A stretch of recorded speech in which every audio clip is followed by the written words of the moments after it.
자, 오늘은 정의와 긍휼이라는 주제로 말씀을 전하겠습니다. 정의와 긍휼.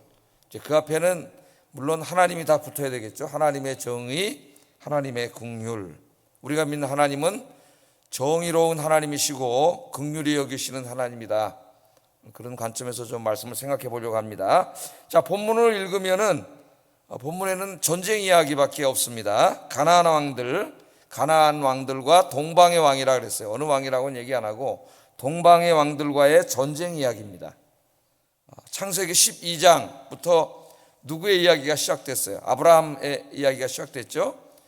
성경을 읽어보면 이제 창세기 12장부터는 아브라함의 이야기가 시작되고, 그 아브라함이라고 하는 사람의 삶 속에서 하나님의 구원 사역이 이제 요한계시록까지 어떻게 진행돼 나가고 또 주님 오실 때까지 어떻게 진행될 것인가, 이게 이제 거기서부터 시작되는 거죠.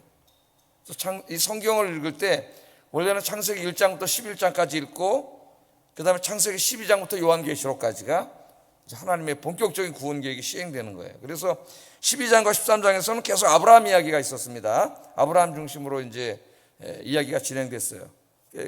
우리가 그냥 개인적으로 보면은 아브라함이라고 하는 개인의 이야기예요. 그죠?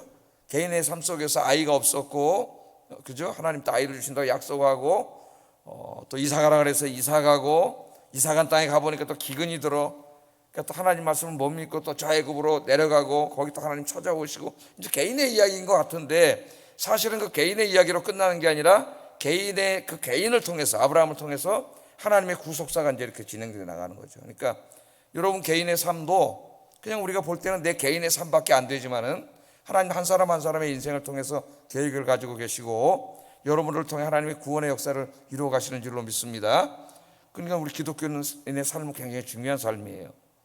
자, 아브라함의 이야기가 계속 진행되어 나가야 될 것 같은데 14장이 오늘 딱 읽어보니까 갑자기 좀 아브라함 이야기는 중단되고, 아브라함이 살고 있는 곳이 어디예요? 가나안 땅이죠. 가나안에 있는 5명의 연합군, 5명의 왕들과 저 동방에서 쳐들어온 4명의 왕, 그러니까 동방의 연합군, 가나안의 연합군끼리 전쟁 이야기가 나와요. 갑자기 이 전쟁을 하는데 오늘 말씀 보면 누가 이겼어요? 동방의 왕들이 이겼죠. 동방의 왕들이 이긴 얘기가 나오고, 그들이 와서 약탈을 다 해가고, 그런데 그 약탈을 해가고 사람들을 막 강제로 끌고 가는 중에 누가 거기에 포함되어 있었어요? 롯이라고 하는 사람이 같이 포함되어 있습니다. 롯도 끌려간 거예요. 거기 살다가. 네? 근데 그 소식을 이제 오늘 본문에 보면 아브라함이 듣게 되고, 정말 아버지 같은 큰아버지를 배반하고 지 살겠다고 나간 롯이었지만은 아브라함이 참전을 하죠. 전쟁에. 자기 롯을, 사사로이는 이제 롯을 구하기 위해서 아브라함이 전쟁에 참여하는 것이지만은 이 전쟁을 통하여 우리는 하나님이 어떤 분인가를 알 수가 있습니다. 그래서 오늘 이제 어떻게 보면 이거 무슨 교훈이 있을까? 그렇게 생각해 볼 수가 있겠지만은 여러 가지를 우리가 생각해 볼 수 있는데 새벽에 2가지만 오늘 좀 생각해 보려고 합니다. 이게 뭐냐면 이제 하나님의 정의와 하나님의 긍휼, 사랑, 거기에 대해서 좀 생각을 해 보려고 그래요. 자, 첫째 우리가 생각해 볼 것은 하나님께서는 악을 심판하시고 궁극적으로 이 땅에 하나님의 정의를 세우시는 하나님이라는 것을 오늘 이야기를 통해서 우리에게 보여줍니다. 자, 1절부터 12절까지 보면 동방 왕들과 가나안 왕들 연합군을 형성했어요. 동방은 4나라, 4왕들이고 가나안은 5왕이 연합을 했습니다.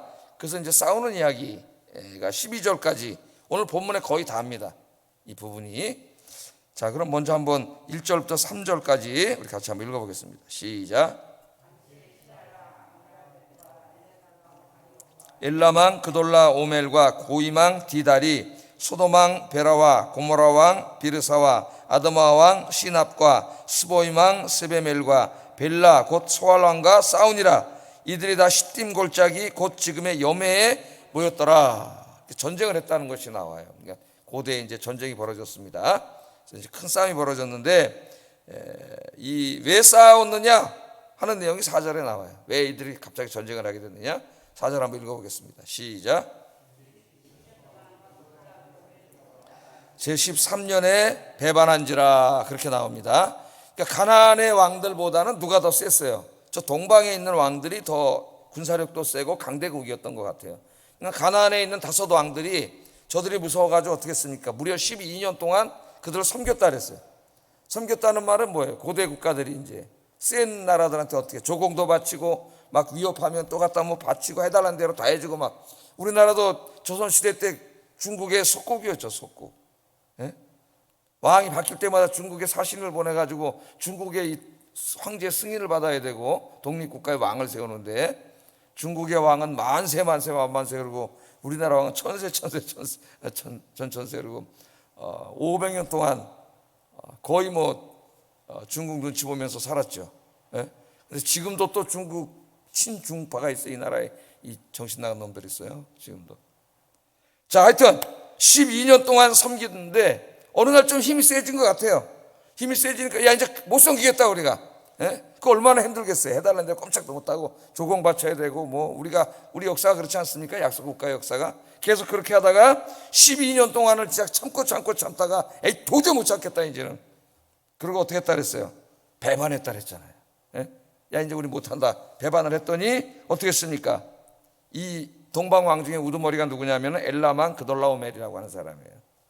이 사람한테 이제 다 바쳤었는데 못 바치겠다 그랬더니 화가 나가지고 쳐들어왔어요. 그 내용이 이제 5절에서 7절에 나오죠. 쳐들어와가지고 가나안 막 여기저기를 공격을 하기 시작합니다. 조공을 안 바치니까. 우리 인간 역사에서 일상으로 벌어지는 일들이죠. 지금도 뭐 모양은 다르지만은 권력과 힘을 가진 자들이 자기 말 안 들으면은 막 그냥 힘으로 누르고 못 살게 굴죠. 그걸 요새 용어로 하면 뭐라 그래요? 갑질한다 그러지. 갑질한다고. 똑같아요, 인간의 삶은. 그래서 솔로몬이 해 아래 새 것이 없다 그랬습니다. 형태와 모양만 바뀔 뿐이지 똑같아요. 왜? 인간이 하나님 떠나서 죄 짓고 살면서 마귀의 통치를 받고 죄를 짓고 살기 때문에 인간의 있는 곳에는 항상 악이 있어요. 자, 5절 7절 한번 보겠습니다. 5절 7절. 그래서 이제 가나안 왕들이 쳐들어오니까 5명의 왕들이 연합을 해가지고 싸웠습니다. 이제 드디어. 그러니까 전쟁이 일어난 거예요. 5절 7절 한번 읽어보겠습니다. 시작.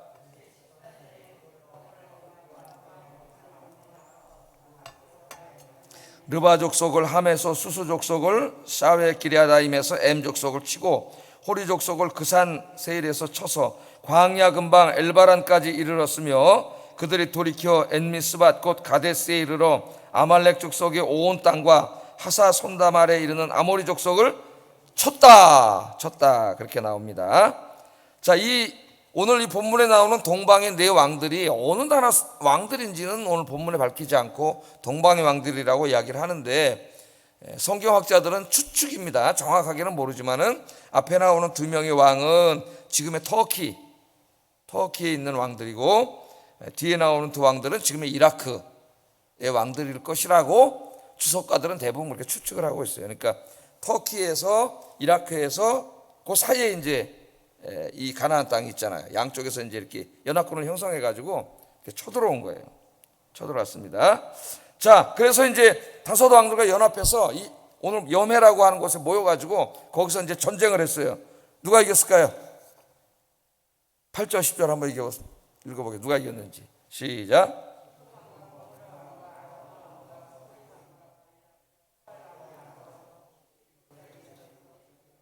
진을 쳤더니 엘라만 그돌라오멜과 고이망 디달과 시나랑 아브라벨과 엘라사랑 아리옥이 4왕 곧 그 5 왕과 맞서니라. 시딘 골짜기에는 역청구덩이가 많은지라. 소돔왕과 고모라 왕이 달아날 때에 그들이 거기 빠지고 그 나머지는 산으로 도망하매. 누가 이겼어요? 동방의 왕들이 이겼죠. 예? 동방의 왕들이 이겼어요. 아직 힘도 다 되지 않는데 덤볐다가 그냥 박살이 난 거예요. 예? 박살이 나서 동방의 왕들이 이겼습니다. 이 동방의 왕들은 이제 우두머리가 엘라만 그돌라오멜이라는 자예요. 엘라만 그돌라. 그동안 12년 동안 가나안 사람들을 괴롭히면서 조공을 받아먹고 온갖 못된 짓을 다 하던 그런 왕이죠. 이 사람이. 자, 전쟁에서 이기니까 그냥 돌아간 게 아니라 어떻게 했어요? 온갖 약탈을 시작했습니다. 약탈을 시작해가지고 부녀자들, 재물, 양식을 전부 다 뺏어갔다 그랬어요. 그걸 다 뺏어갔는데 그 잡아가는 사람들 중에 이제 해필이면 누가 끼어있던 거예요? 아브라함의 조카인 롯이 거기 끼어있는 거죠. 그 사람들은 누군지도 모르고 이제 그냥 막 닥치는 대로 잡아간 거죠. 11절 12절 그 내용이 이렇게 나옵니다. 한번 읽어보겠습니다. 시작.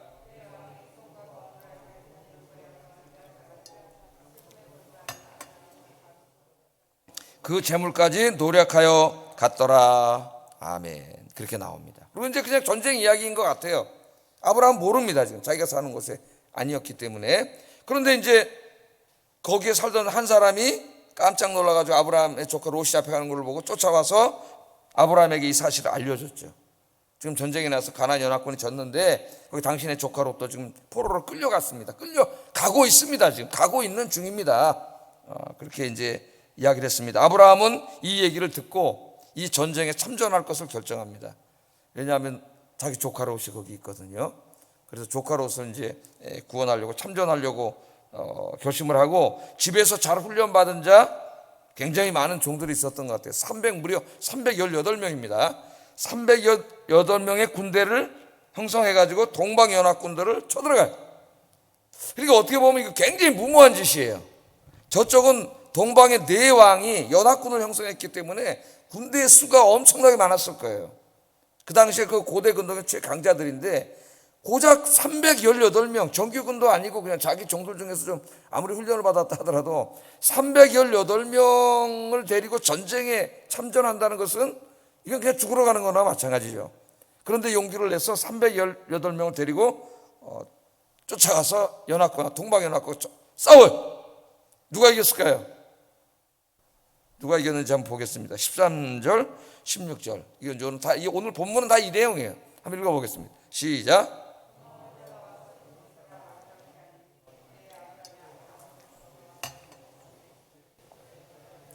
마므레는 에스골의 형제요 또 아넬의 형제라. 이들은 아브라함과 동맹한 사람들이더라. 아브라함이 그의 조카가 사로잡혔음을 듣고 집에서 길리고 훈련된 자 318명을 거느리고 단까지 쫓아가서 그와 그의 가신들이 나누어 밤에 그들을 쳐 부수고 다맥스의 왼편 호바까지 쫓아가 모든 빼앗겼던 재물과 자기의 조카 롯과 그의 재물과 또 부녀와 친척을 다 찾아왔더라. 아멘. 그러니까 이제 자기 조카가 끌려갔으니까 참전해가지고 조카 찾아왔습니다. 그 얘기로 오늘 얘기는 끝나고 우리들이 이제 목사들이 창세기 강의하면서 여기서 뭘 설교하지? 그렇게 이제 한번 생각해 볼 수가 있어요. 그런데 오늘 이 말씀을 보면은 저는 여기서 이 하나님의 정의에 대해서 한번 생각을 해봤습니다. 자, 여러분 창세기 지금 1장부터 14장까지 성경책 이제 우리 기독교 경전인 성경을 보면 창세기가 나오죠. 1장부터 14장까지 읽은 거예요, 우리가. 그런데 1장을 읽으면 태초에 하나님이 천지를 창조하시니라는 말씀이 나옵니다. 하나님은 창조주고 창조하셨을 뿐만 아니라 이 세상을 다스리거죠. 예? 그럼 모든 이 세상에 일어나는 일들, 인간의 역사와 삶을 하나님이 주관해 나가신다 그래요. 우리는 그 하나님의 섭리를 릅니다. 하나님의 창조를 믿고 섭리를 믿어요. 선하신 하나님이 통치해 나가신다면 마땅히 이 땅에는 하나님의 선과 하나님의 정의가 실현되어 나가야 되는데, 그런데 인간이 죄짓고 타락한 이후부터 인간이 사탄에게 통치를 받으면서 계속 악을 행하는 거죠.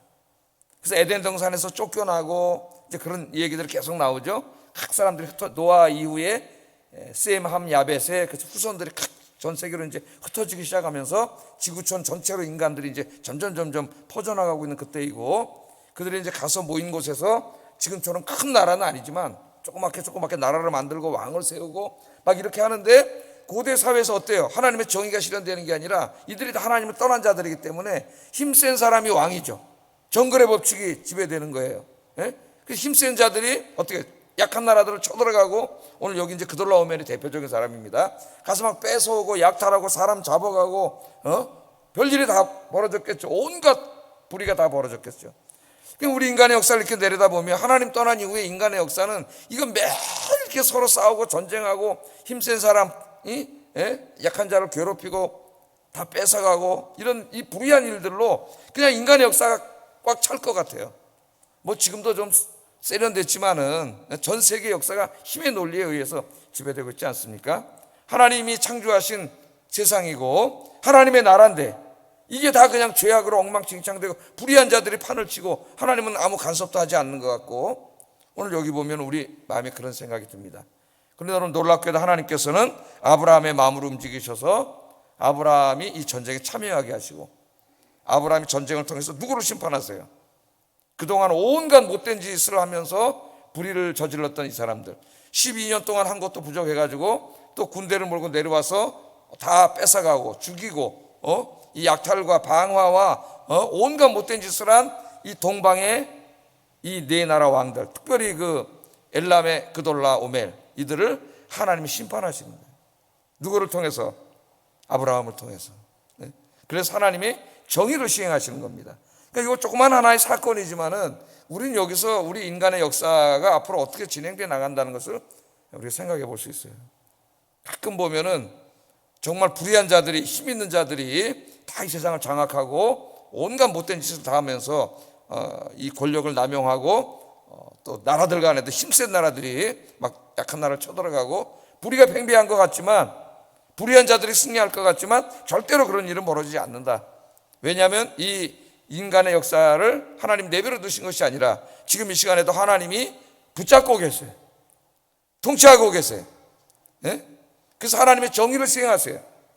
이제 궁극적으로는 잠깐이면 우리 예수님께서 만왕의 왕으로 이 땅에 오셔서 이 세상에 존재하는 모든 악인들, 불의한 자들 전부 다 하나님이 심판하시고 이 땅에 고난받던 의인들을 하나님이 구원하시고 하나님 나라를 완성해서 여기서 영원히 살게 하시죠.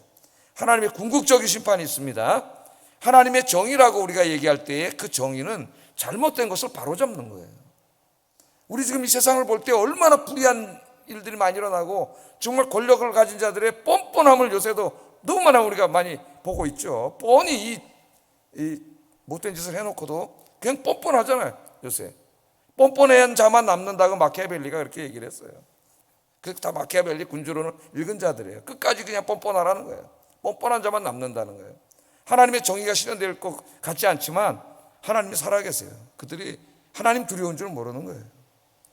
오늘 아브라함을 통해서 하나님의 최종적인 심판이 있기 전에도 하나님께서는 정의를 시행하십니다. 뭐 1차 대전이 일어났을 때, 2차 대전이 일어났을 때 그 못된 자들이 다 승리할 것 같았지만은 하나님은 또 미국이라는 나라를 통해서 모든 전쟁을 종식시키고 전범들을 다 처리하게 하셨어요. 하나님의 정의가 실현되죠. 그래서 우리나라도 해방을 맞이했잖아요. 그러니까 하나님의 정의는 궁극적으로 실현됩니다. 역사 속에서. 그러나 그 이전에도 우리가 살고 있는 동안에도 엄청나게 많은 불의가 일어나고 있잖아요. 국가 간에 뿐만 아니라 개인 간에도, 어떤 집단 간에도 이런 불의가 막 일어나고, 우리나라 안에서는 어떤 권력의 힘만 센 게 아니라 집단의 힘이 너무 세가지고 지금 민노총 같은 이런 집단은 도대체 이게 깡패 집단인지 조직폭력 집단인지 알 수가 없어요. 어떻게 보면 권력보다 더 힘이 세졌어요 지금. 그러니까 하나님이 살아계세요. 그래서 하나님께서 하나님의 아브라함과 같은 의로운 자들을 하나님이 택하셔가지고 이 악들을 심판하세요.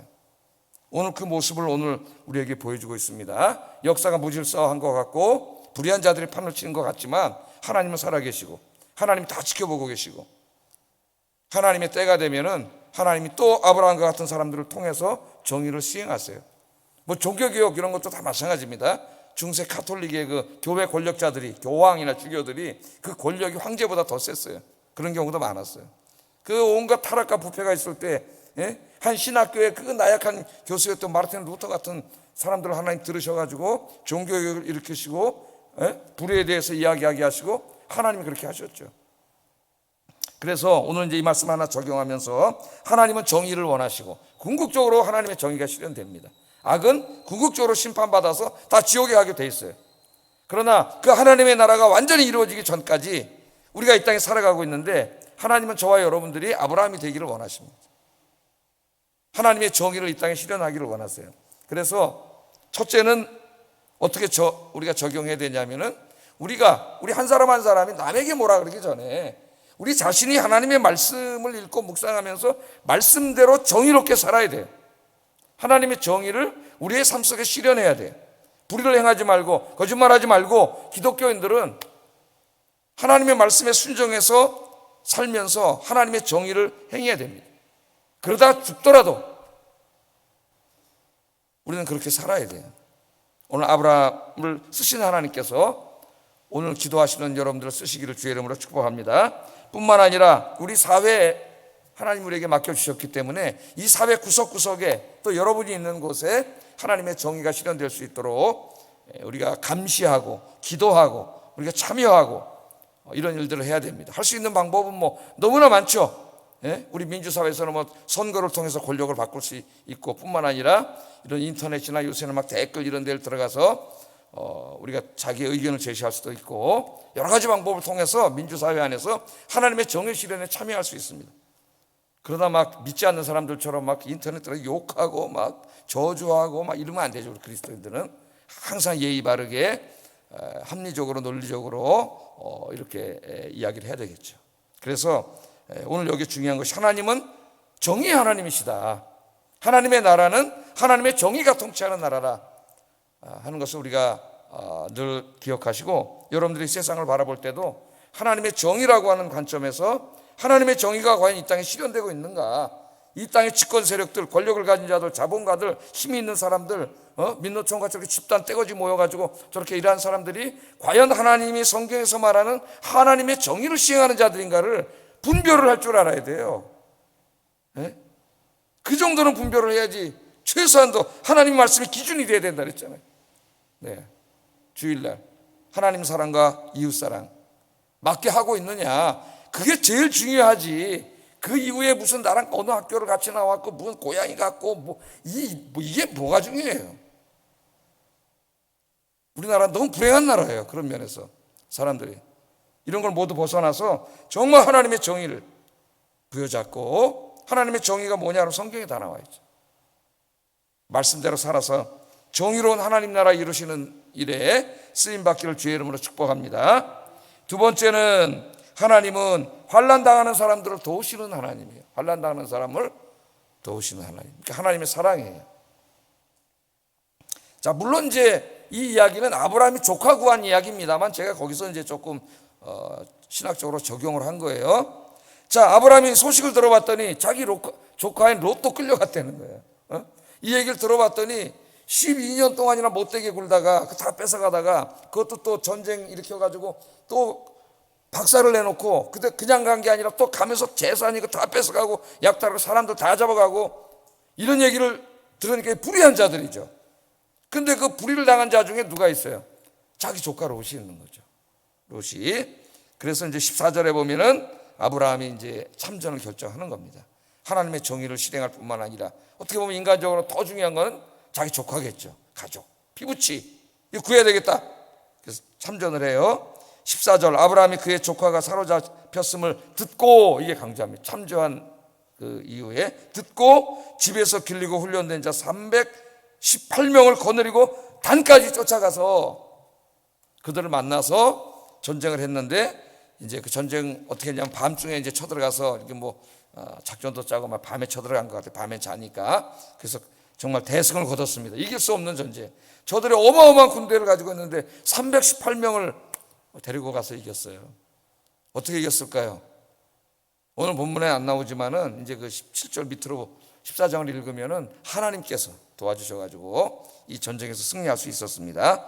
자, 그런데 우리가 여기서 하나 생각해 볼 필요가 있죠. 아브라함이 지금 목숨을 걸고 단 318명 군사를 모아가지고 저 수만 명의 군대를 치러 갔는데 목숨을 걸고 간 거 아닙니까? 누굴 구하려고? 개인적으로는 자기 조카 구하려고 간 거죠. 그런데 조카는 어떤 사람이었어요? 아브라함에게. 바로 얼마 전에 뭔 짓을 했어요? 같이 거기서 아버지 같은 사람이고 자기 재산도 다 큰아버지가 준 거고 그렇게 자기를 키워줬는데도 각자가 이렇게 재산이 많아지고 가축이 많아지다 보니까 같이 풀 먹다가 이게 부대끼다 보니까 싸움이 일어나고 삼촌과 맞서고 배은망덕하게 나간 사람이죠. 그런데 이제 아브라함 소식을 들은 거예요. 삼촌한테 대들고 나가더니 지금 저렇게 돼서 재산 다 뺏기고 끌려가더라. 그럼 보통 사람들의 마음속에 어떤 마음이 들어요? 사람들의 마음속에 에이 그놈 새끼 잘 됐다. 내가 지를 자식까지 키워줬는데 은혜도 모르고 삼촌 큰아버지 이렇게 버리고 배은망덕하게 지 살아가겠다고 먼저 간 놈의 새끼 아주 그냥 잘 됐다, 그냥 망해버려라. 이런 생각이 보통 사람들의 마음속에는 들어요. 우리들의 마음속에는. 그런데 오늘 아브라함은 그렇지 않습니다. 그렇지 않고 그 소식을 듣자마자 목숨을 걸고 318명의 군대를 이끌고 지금 환난당하고 있는 자기 조카 롯을 구하러 쫓아간 거죠. 단까지 쫓아간 거예요. 그래서 이 전쟁을 통하여 조카 롯을 구원해 줍니다. 그래서 여기서 또 하나 이제 오늘 마지막으로 아침에 적용할 것은 하나님의 국률. 우리가 하나님은 환난 당하는 자를 긍휼히 여기시는 하나님이시고, 환난 당하는 자가 있을 때 우리를 통하여 그들을 구원하기를 원하신다. 한번 그런 쪽으로 한번 이 말씀을 적용해 보고 싶습니다. 우리 그리스도인들에게는 우리 육신의 가족뿐만 아니라 믿음의 가족들이 있습니다. 다 가족이죠. 이 땅에서는 혈과 육을 나눈 자가 많이 가족이지만 하나님 나라가 임하면 혈과 육은 더 이상 가족의 기준이 아니에요. 우리 가족의 기준은 믿음이죠. 믿음, 우리 믿는 사람들이 다 하나의 가족이 됩니다. 그러니까 우리는 지금 혈과 육의 가족도 있고 믿음의 가족들도 있어요. 자, 이 가족들이 있는데 이 가족들 중에 어려움 당하고 있는 사람들이 많죠. 지금 특별히 코로나 때문에 힘든 사람들이 너무나 많습니다. 환난 당하는 사람들이 너무나 많아요. 하나님께서는 우리에게 무엇을 원하시느냐? 아브라함이 318명 데리고 목숨을 걸고 가서 환난 당한 롯을 구한 것처럼 우리들이 그 사람들에게, 우리 혈육의 가족들이나 우리 믿음의 가족들, 어려운 사람들, 고통당하는 사람들 찾아가서 우리가 도와주기를 원하십니다. 그게 우리의 중요한 사명이에요. 오늘 아침에도 여러분이 오셔서 기도하실 때 다 여러분 그렇게 기도하시잖아요. 중보기도 제목이 있고 구역 식구들, 전도회 식구들, 친한 분들 다 기도할 수는 없겠지만은 여러분들과 가까이 교제하는 분들, 여러분 한 사람 한 사람에서 다 기도하잖아요.